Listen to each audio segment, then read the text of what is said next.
Hi, welcome to another exciting episode on my road trip travel series.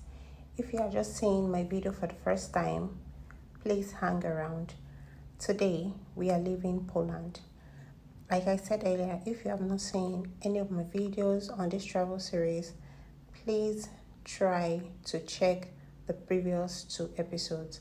This is the third one, and in the first two episodes, I covered my road trip in Lithuania, and the second episode covered the road trip in Poland. Today, we are leaving Poland for our next destination.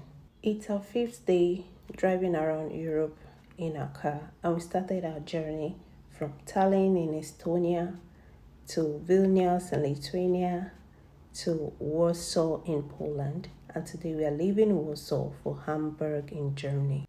Because it's summer, I came across a lot of RVs or caravans as they're being called on the strip, and we are still on our counter. Germany has a lot of advanced windmills and solar farms, and they generate a lot of their energy from the sources.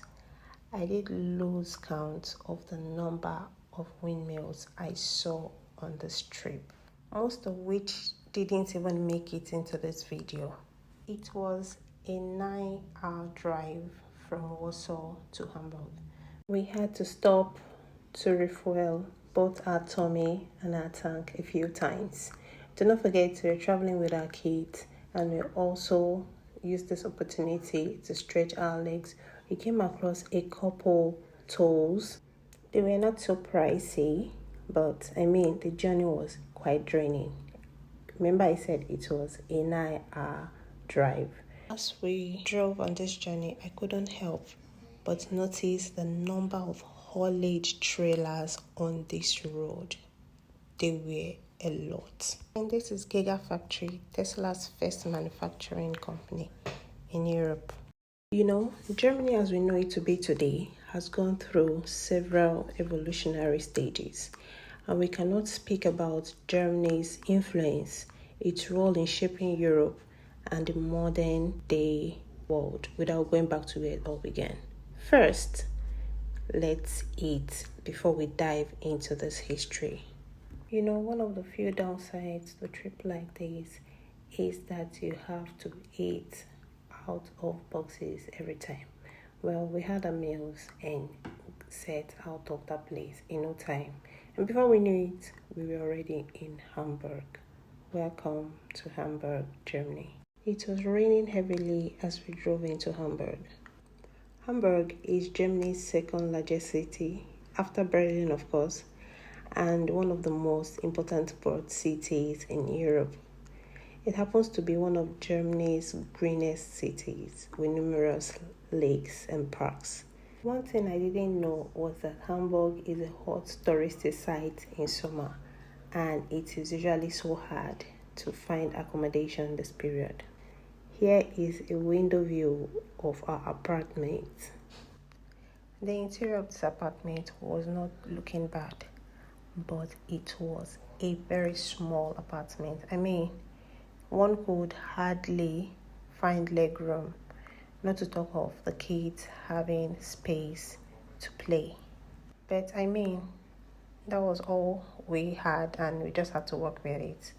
Because one, we booked late.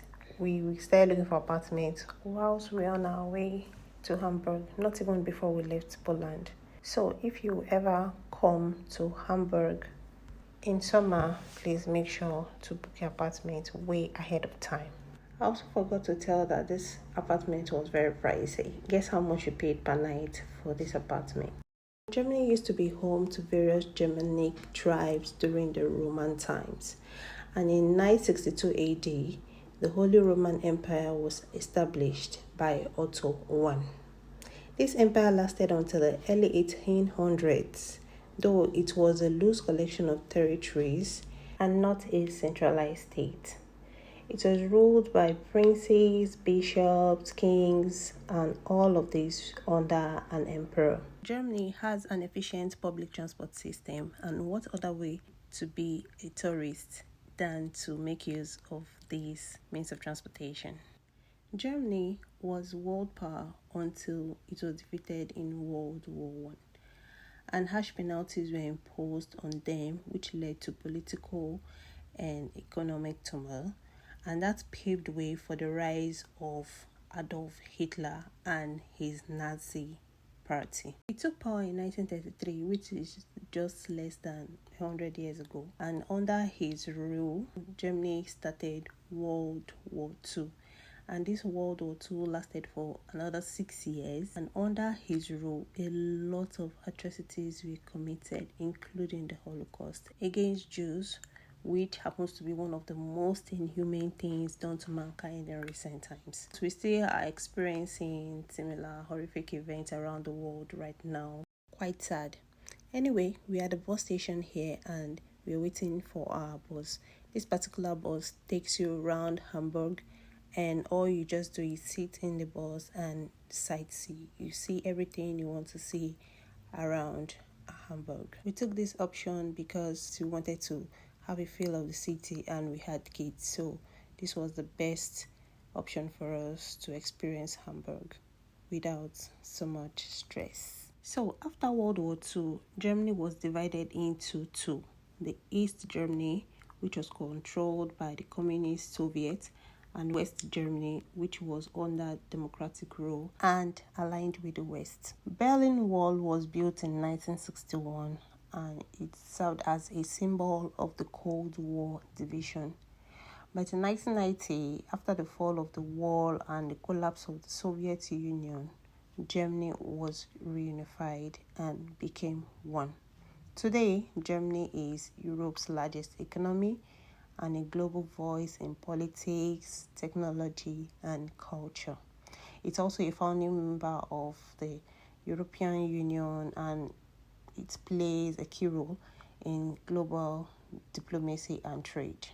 We dropped off the bus briefly to grab some food, and it happened to be in the famous nightlife and entertainment district called Reeperbahn. It is also known as Hamburg's red light district because it's lined with bars, clubs, theaters, and it attracts both locals and tourists. As we're moving around, we found this restaurant that sells different cuisines and decided to go with pasta. We finished our meal and hopped on the next available bus going our way. I thought to check myself out while being a mom. Moms are the best, aren't we? Hamburg has a rich and layered history of over 1,000 years. But in the 19th century, Hamburg easily became one of the world's busiest ports. Though the city suffered severe bombing during World War II, they quickly rebuilt the city and it resumed its status as economic powerhouse. Today, Hamburg harbors about 1.9 million residents, making it Germany's second largest city, just after Berlin. It's a multicultural city and has residents from over 180 countries, including Turkey, Poland, Afghanistan, and Portugal. Hamburg is located in northern Germany and sits on the Elbe River, which is about 100 kilometers from the North Sea, and it is sometimes called the gateway to the world because of its massive seaport, the Port of Hamburg. It was a gateway for millions of Europeans emigrating to the Americas in the 19th century. The city has a rich maritime history which dates back to the Middle Ages, and today it is a modern cosmopolitan city known for its architecture and vibrant neighborhoods. Speaking of vibrant neighborhoods, we came across this man who randomly spoke English to us and said hello. Hello. Hello. Hi. This city remained one of Europe's greenest cities with numerous parks and lakes, which gave it its unique charm. The locals here are called hamburgers, and who would have thought that there will be something else called hamburger other than food? They are quite friendly, and I can attest to that because I had a first-hand experience a few times. It is often seen as the city of water because it has over 2,500 bridges, more than Venice, Amsterdam, and London combined. It is a city of contrasts, historic yet modern, with cutting-edge neighborhoods like Hafen City, which merges history and innovation. Hamburg has a strong musical heritage, and it is historically known to be the place where the musical band Beatles played before they became famous. After exploring the city, we decided to take the subway and go to the old town, which is where a lot of activities happen in European cities. Because Hamburg's population comprises of people from different walks of life, you get to see things like this.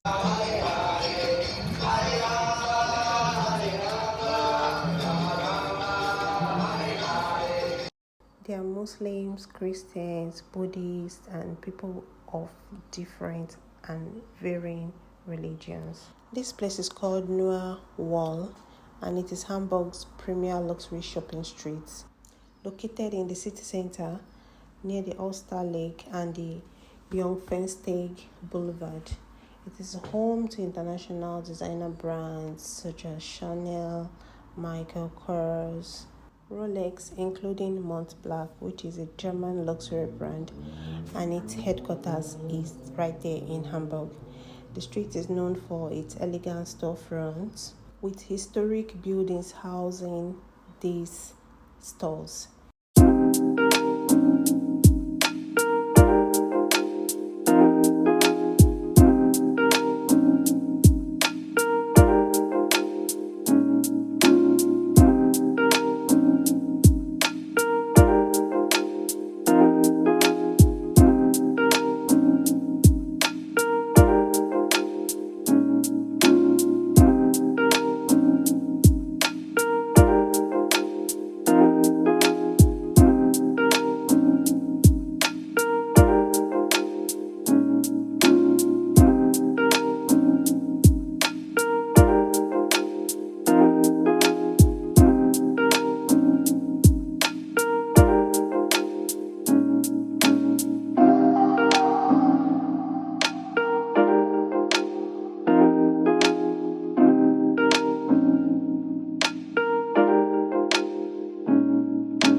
So, we've done what tourists do. Oh yeah, on our way back to apartments. I think it's about 7 p.m. already. We are going to get groceries. Yep. Since we are staying in an Airbnb, we decided let's just make something instead of ordering for food. So I want to go pick up a few things. We are leaving for Copenhagen tomorrow. That is our fourth country. Lithuania, from Lithuania to Poland, Poland to Germany, and we're going to Copenhagen. That's in Denmark. So we're going to Denmark tomorrow. I'll be going to Copenhagen, and I think it's like less than 6 hours drive away from here. So we need to pick up some essentials we'll be needing. I think I had fun. Yeah, not like I think. I really did have fun today. So, and now we are off to Copenhagen in Denmark. It's about to be another 5-hour drive, but we'll most likely have like 2 hours stopover altogether. It's like 7 hours, so most likely spend another 7 hours on the road. What's the time now? It's 10:34, so hopefully we'll get to Copenhagen around 5:30. See you.